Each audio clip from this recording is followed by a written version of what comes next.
लगभग 5 दशक पहले 24 मार्च 1974 को उत्तर प्रदेश के पर्वतीय क्षेत्र के गांव रैणी से दुनिया भर में एक संदेश पहुंचा। ये संदेश था प्रकृति को बचाने का, जंगलों को बचाने का। रैणी गांव आज उत्तराखंड के चमोली ज़िले में है।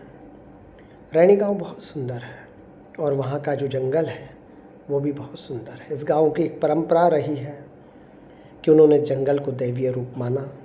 लोग सुबह उठकर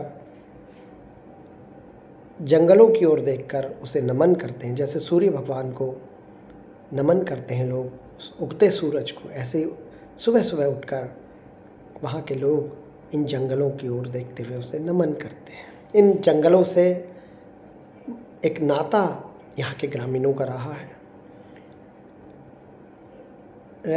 इसी रैणी गांव में गौरा देवी जी का विवाह हुआ था 12 साल की उम्र में, बहुत छोटी उम्र में, लेकिन वो यहाँ की परंपराओं में ढल गई और वो भी जंगल को नमन करने लगी, इसकी उपासक बन गई। वैसे तो उत्तराखंड में हर व्यक्ति, उत्तराखंड ही नहीं, हिमालयी क्षेत्रों के जो राज्य हैं वहाँ के लोग, उनका प्रकृति से एक नाता रहता है। प्रकृति के साथ वो जीवन जीते हैं और उससे एक उनका समन्वय, सामंजस्य होता है। गौरा देवी जी भी यहाँ आईं और इन जंगलों से उनका एक नाता जुड़ गया। गौरा देवी जी का जीवन बहुत संघर्ष में बीता। 22 साल की उम्र हुई तो उनके पति का निधन हुआ। किसी तरह उन्होंने अपने बच्चों को पाला, परिवार को पाला, लेकिन गांव के लोग कहते हैं कि गौरा देवी जी का जो नाम, उनका जो पूरी आभा, वो तो चिपको आंदोलन के बाद या उस घटना के बाद, रैणी की उस घटना के बाद सामने आई।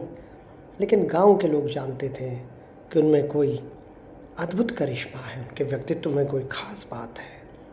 वो उनके अंदर एक जन्मजात नेतृत्व गुण था, सामाजिक आंदोलनों का एक गुण था। जब मज़दूर इस गांव में आए थे तो गौरा देवी जी और उनके साथी पेड़ से चिपट गए थे, पेड़ से लिपट गए थे। उन्होंने कहा कि ये जंगल नहीं कट सकते, ये हमारे जंगल हैं। मज़दूरों को वापस जाना पड़ा।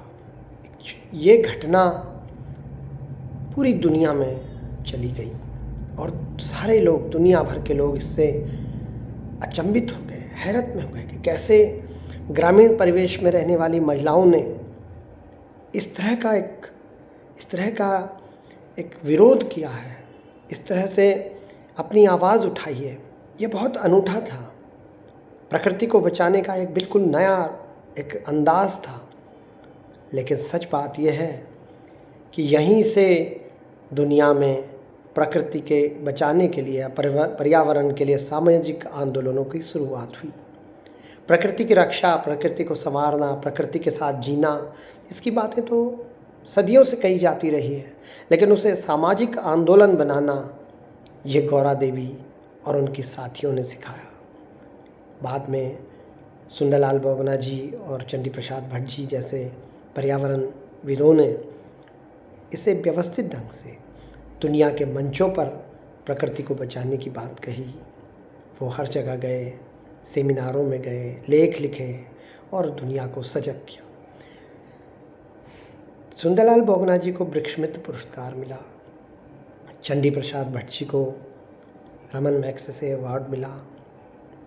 लेकिन अफसोस है कि दुनिया ने गौरा देवी को याद तो किया, लेकिन उनके नाम पर, उनके लिए, उनकी स्मृति में कोई भी ऐसा पुरस्कार न तो उन्हें दिया, न उनकी स्मृति में कोई पुरस्कार दिया जाता है। कोई ऐसा संस्थान उनके नाम पर नहीं है। जबकि उन्होंने पहला संदेश, वो एक सामाजिक आंदोलन की अलख उन्होंने जलाई थी। आज मैं प्रधानमंत्री जी का मन की बात सुन रहा था।